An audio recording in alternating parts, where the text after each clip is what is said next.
Hi guys, welcome back to our channel. दोस्तों, समुद्र के बारे में हमें मालूम है, लेकिन समुद्र के अंदर क्या है रिसर्च करने के लिए एक टीम जाती है। वहाँ उन्हें एक बहुत बड़ी शार्क का सामना करना पड़ता है। वे लोग उस शार्क से बचे या नहीं जानने के लिए मूवी के अंदर जाते हैं। मूवी का नाम है द मेग। मूवी की शुरुआत में समुद्र के अंदर सबमरीन में कुछ लोग फंस जाते हैं। मूवी का हीरो जोनल ट्रेलर वो उन्हें बचाने जाता है। रेस्क्यू टीम का लीडर है, वो उन लोगों को दूसरे सबमरीन शिप में ले जाने वाला होता है। तभी वहाँ एक बहुत बड़ी क्रीचर सबमरीन से टकराती है। सबमरीन के अंदर पानी आना शुरू हो जाता है। हीरो तुरंत डोर को क्लोज करके शिप को ऊपर ले जाने लगता है। उनकी टीम में एक डॉक्टर रहते हैं जिनका नाम हेलर है। वो कहते हैं उन लोगों की जान खतरे में है। हीरो कहता है उनकी जान बचाने जाएंगे तो बाकी लोगों की जान चली जाएगी। उसने पूरे 11 लोगों की जान बचाई है। अब सीन 5 साल बाद चाइना में दिखाते हैं। एक हेलीकॉप्टर समुद्र के बीचों बीच मनावन स्टेशन, ये एक रिसर्च सेंटर है, वहाँ आकर उतरती है। हेलीकॉप्टर से रिसर्च का स्पॉन्सर मोरिस उतरता है। चीफ उन्हें वेलकम करता है। वहाँ चीफ की बेटी सुयान, उसकी बेटी मेंग भी रहती है। वो तीनों मिलके मोरिस का वेलकम करते हैं। मोरिस रिसर्च सेंटर को देख के कहता है कि मैंने लाखों खर्चा किया इस सेंटर के लिए। वर्ल्ड क्लास रिसर्च इंस्टीट्यूट बनाते समय एंट्री भी वर्ल्ड क्लास होनी चाहिए। ये सेंटर दिखने में बेस्ट नहीं, एकदम वर्स्ट दिख रहा है। चीफ उन्हें अंदर लेकर जाते हैं। लिफ्ट को ओपन करते हैं। वहाँ समुद्र के अंदर की सारी चीजें दिखाई देती हैं। ये देख मोरिस बहुत ही हैरान हो जाता है। तभी वहाँ पे बहुत सारे शार्क आते हैं। मोरिस पूछता है ये सब मेरे वेलकम के लिए आए हैं क्या? सुएन कहती हाँ, मैंने उनकी म्यूजिक ऑन की थी,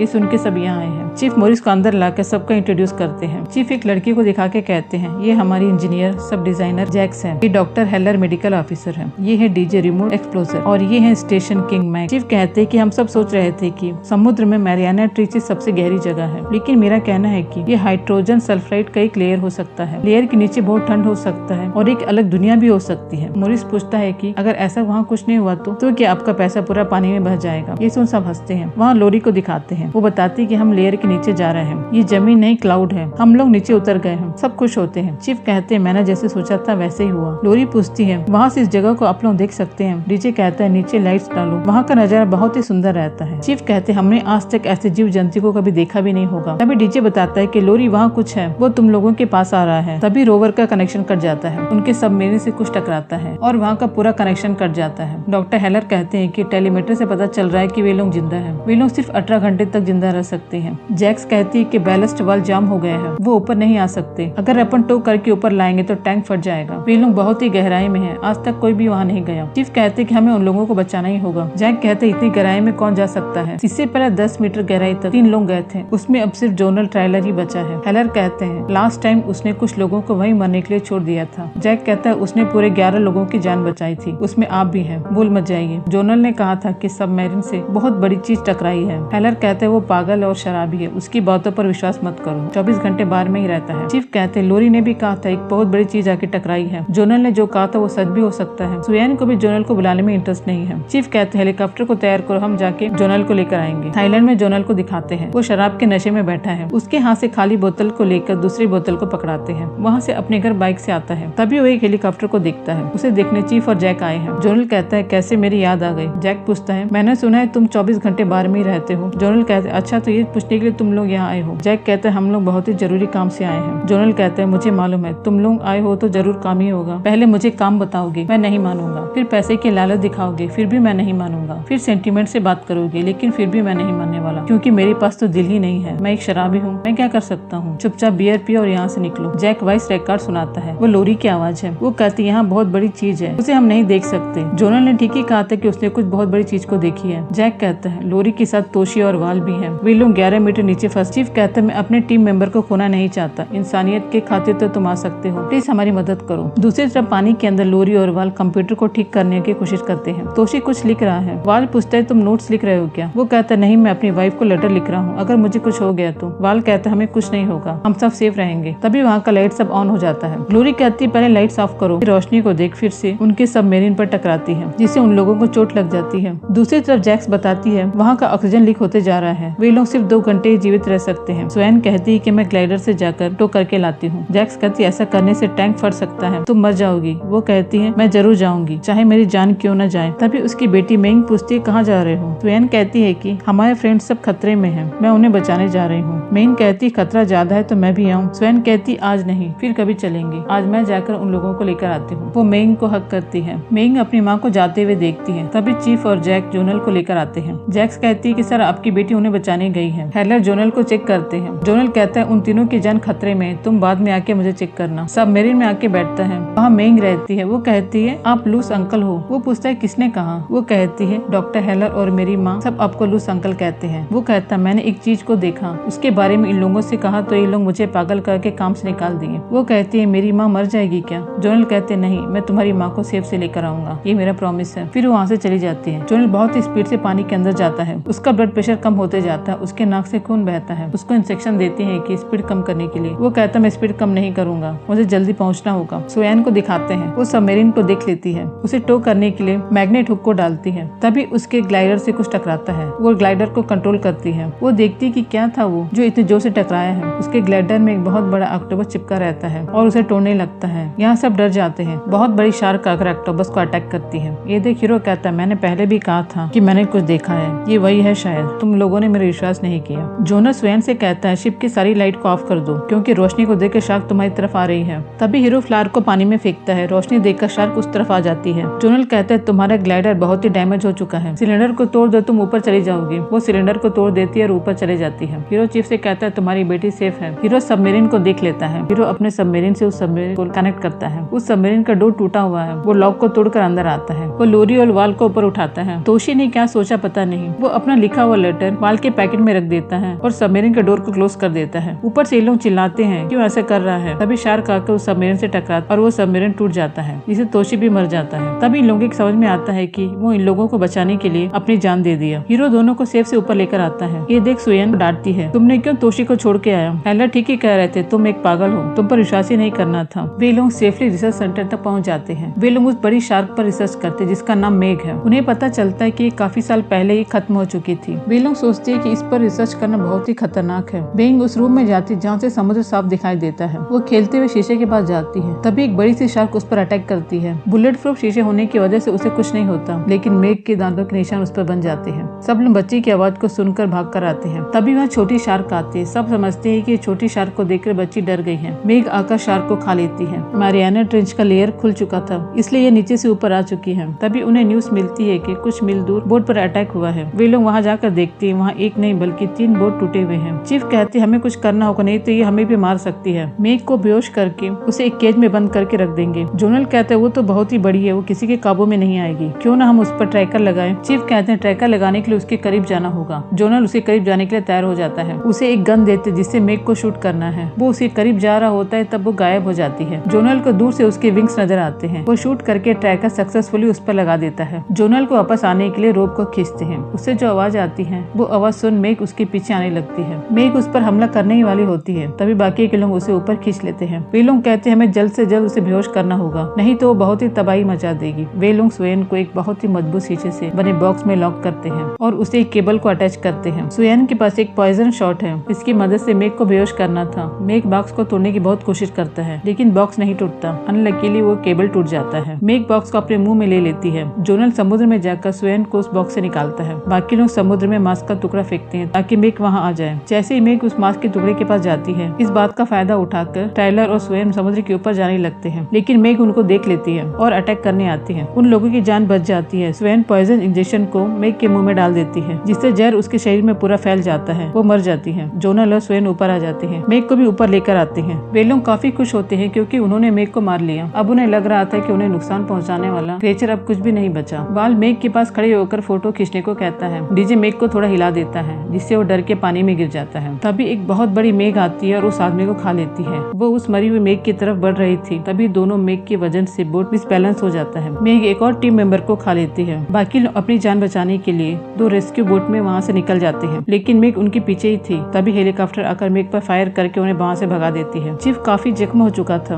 और उनकी डेथ हो जाती है। सुएन अपने डैड की डेथ को लेकर काफी रोती है। जोनल उसे संभालता है। वापस रिसर्च सेंटर आते हैं। मोरिस उन्हें बताता है कि उसने चाइनीज आर्मी को बुलाया है। वे लोग मेघ को मार देंगे और तुम लोगों को सेफ से यहाँ से लेके जाएंगे। मैं इस सेंटर को बंद कर दूंगा। इसी के साथ वो हेलीकॉप्टर में बैठ के वहाँ से चले जाता है। तभी हमें पता चलता है कि वह झूठ बोल रहा था कि उसने चाइनीज आर्मी को बुलाया है। वो खुद ही मेघ का मुकाबला करना चाहता था। इसके लिए उसने बहुत सारे एक्सप्लोसिव और इक्विपमेंट मंगाए थे। वे लोग मेघ के ऊपर बम ब्लास्ट करते हैं। वे लोग देखते हैं कि बहुत बड़े बड़े मांस के टुकड़े पानी में फैल चुके हैं। वे लोग समझते हैं कि उन्होंने मेघ को मार डाला। वो बोट में बैठ के बाकी मेंबर को ऑर्डर देता है। वे लोग उसके पास जाकर देखें। पास जाने के बाद उन्हें पता चलता है कि ये मेघ नहीं बहुत बड़ी वेल थी। वो बोट से नीचे गिर जाता है। मेघ भी वहीं थी। वो अपनी जान बचाने के लिए मरी हुई वेल पर चढ़ता है, लेकिन मेघ वहाँ आकर उसे खा लेती है। वो मर जाता है। दूसरी तरफ तब रेस्क्यू टीम को पता चलता है कि मोरिस झूठ बोल रहा था, हमारी मदद करने के लिए कोई नहीं आएगा। जोनल कहता है कि हम सब मिलकर उस मेघ को मारेंगे। वे लोग एक मैप को देखते हैं, वहाँ एक बीच है जहाँ पे लोग वेकेशन मनाने आते हैं। ट्रैकर से पता चलता है कि मेघ यहीं कहीं आसपास है। वे लोग कहते हैं इतने सारे लोगों को देख मेघ उन पर अटैक करेगी। मेघ को रोकने के लिए वे लोग उस बीच पर जाते हैं, लेकिन उससे पहले मेघ वहाँ पहुँच चुकी थी। समुद्र पर लोगों को देख वो अटैक कर देती है और उन्हें खाने लगती है। तभी जोनल भी वहाँ पहुँच जाता है। वे लोग एक प्लान बनाते हैं, पानी के अंदर वेल की आवाज का म्यूजिक लगाते हैं। मेघ आवाज सुन उस तरफ बढ़ती है। जोनल और स्वेन इंतजार में थे कि कब मेघ वहाँ आए। मेघ उनके करीब आ चुकी थी। वो अपना ग्लाइडर दूर लेके जाते हैं। उनके ग्लाइडर पे एक रॉकेट लॉन्च भी था, जिसकी मदद से वो उस पर अटैक कर सके। मेघ उनके पीछे ही होती है और ग्लाइडर से टकरा जाती है, जिस वजह से जोनल का लॉन्चर बटन डैमेज हो जाता है। मेघ उन पर अटैक कर रही थी, तभी जोनल चालाकी से काम करता है। वो ग्लाइडर को घुमाते हुए मेघ के पास से गुजरता है। ग्लाइडर की नुकीली चीज मेघ को चीरते हुए जाती है। मेघ का जिस्म काफी ज्यादा जख्मी हो चुका था, उसका खून निकलने लगता है, लेकिन वो मरी नहीं थी। फिर से ग्लाइडर के पीछे आ जाती है, उसे बार बार अटैक करते हुए डैमेज करने लगती है। जोनल ग्लाइडर से बाहर आ जाता है। मेघ उस पर अटैक करने वाली है, तभी जोनल ग्लाइडर की नुकीली चीज से मेघ की आंख पर मारता है। मेघ का बहुत सारा खून निकलने की वजह से बहुत सी शार्क उस पर अटैक होती है और मेघ को खाने लगती है। सारी शार्क मेघ को खा जाती है। स्वेन जोनल को बचा लेती है। वे लोग बाहर आ जाते हैं। मेघ भी उनके साथ रहती है। वे लोग काफी रिलैक्स होते हैं कि वे लोग ने मेघ को मार दिया। जोनल बच्ची को देख के कहता है कि मैं वेकेशन के लिए जा रहा हूँ, तो मेरे साथ चलोगी? बच्ची कहती आप मेरी माँ से पूछ रहे हो ना। सब लोग हंसते हैं। हैप्पी एंडिंग के साथ ये मूवी यहीं पर खत्म होती है। इसका दूसरा पार्ट जल्दी आने वाला है। मूवी पसंद आई हो तो चैनल को सब्सक्राइब कर लीजिए और पास के बेल आइकन को भी प्रेस कर लीजिए। लाइक करना ना भूलिए। अपना ध्यान रखिए और अपने को खुशी दीजिए। Thank you. फिर मिलेंगे एक और मूवी के साथ।